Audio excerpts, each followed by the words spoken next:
વલસાડ લોકસભા બેઠક ઉપર ચોંકાવનારું નામ સામે આવ્યું છે અને એ નામ છે ધવલ પટેલ। 35 લાખ રૂપિયાની નોકરીનું પેકેજ છોડીને તેઓ સેવા કરવા માટે આવ્યા છે, આદિવાસીની સેવા કરવામાં આવ્યા છે, એ પણ ભાજપમાં।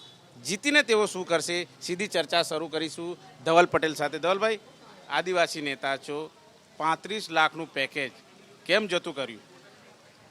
મને જે ડેવલપમેન્ટનો લાભ મોદી સરકાર જ્યારે મુખ્યમંત્રી હતા ગુજરાત, એ મને મળ્યું ને એના થકી મેં આટલું આગળ પહોંચ્યો। મેં શિક્ષિત અહીંયા NIT સુરતમાં કમ્પ્યુટર એન્જિનિયરિંગ કર્યું, એના પછી MBA કર્યું અને 12 વર્ષ મેં અલગ અલગ મલ્ટીનેશનલ કંપનીમાં દેશ અને વિદેશમાં કામ કર્યું। તો મને 2021માં લાગ્યું કે જે મને લાભ મળ્યો છે ટ્રાઇબલ રીતે, એ મારા ટ્રાઇબલ ભાઈ બહેન આખા ઇન્ડિયામાં છે અને ખાસ કર ગુજરાત।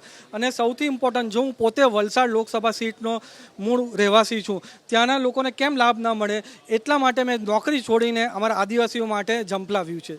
બિલકુલ, તમારી પસંદગી કરાઈ છે, એવા કયા કારણો હશે પસંદગીના?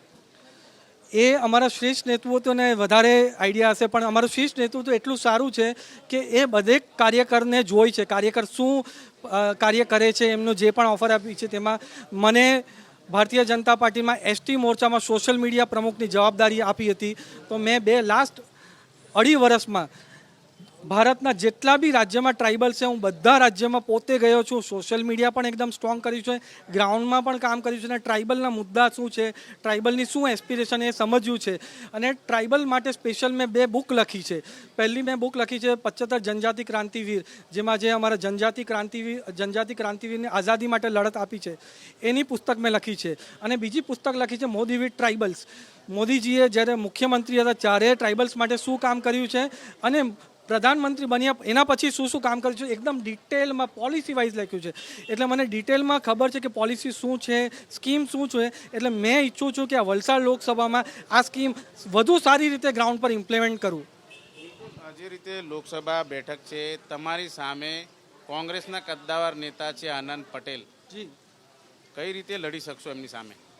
મેં જેમ કહ્યું, મારું કોઈ પણ હું કોઈને કોમ્પિટિશનમાં રાખતો જ નથી, એ બધા મારા ભાઈ છે, બરાબર છે। મારું એક જ ટાર્ગેટ છે, વિકસિત ભારત, મોદી સાહેબને 400 સીટ, NDA BJP 370 સીટ અને વલસાડ લોકસભા સીટ મિનિમમ 5 લાખની માર્જિનથી અમે જીતવાના છે। આઝાદી પછીનું સૌથી હાઈએસ્ટ માર્જિન સાથે અમે વલસાડ લોકસભા જીતવાના છે। મારું કોઈ પણ કોમ્પિટિટર નથી।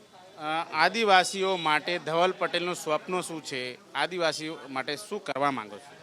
આદિવાસીનું હજુ પણ વિકાસ થાય, એમને સારી એમ્પ્લોયમેન્ટ મળે, સારી હેલ્થ ફેસિલિટી મળે, સારી એજ્યુકેશન મળે, એ અમારી પ્રાથમિકતા છે। કે જેવું સુરતમાં સારું ડેવલપમેન્ટ થયું છે, તેવું વલસાડ એક આદિવાસીનું કેન્દ્ર છે, તો વલસાડમાં પણ આવી રીતના મારે કેન્દ્ર ઊભો કરવા છે, જે આદિવાસીને વધારેથી વધારે ડેવલપમેન્ટનું વેગ આપવા માંગીએ। બિલકુલ, ધવલ પટેલ છે અને તેઓ અત્યારે વિશ્વાસ વ્યક્ત કરી રહ્યા છે, પરંતુ સૌથી મોટી ચોંકાવનારી બાબત છે 35 લાખનું પેકેજ ઠુકરાવીને તેઓ આદિવાસીની સેવા કરવા માટે આગળ આવ્યા છે। કેમેરામેન રાકેશ પાનવાલા સાથે ધનરાજ બાગલે, ABP અસ્મિતા, સુરત।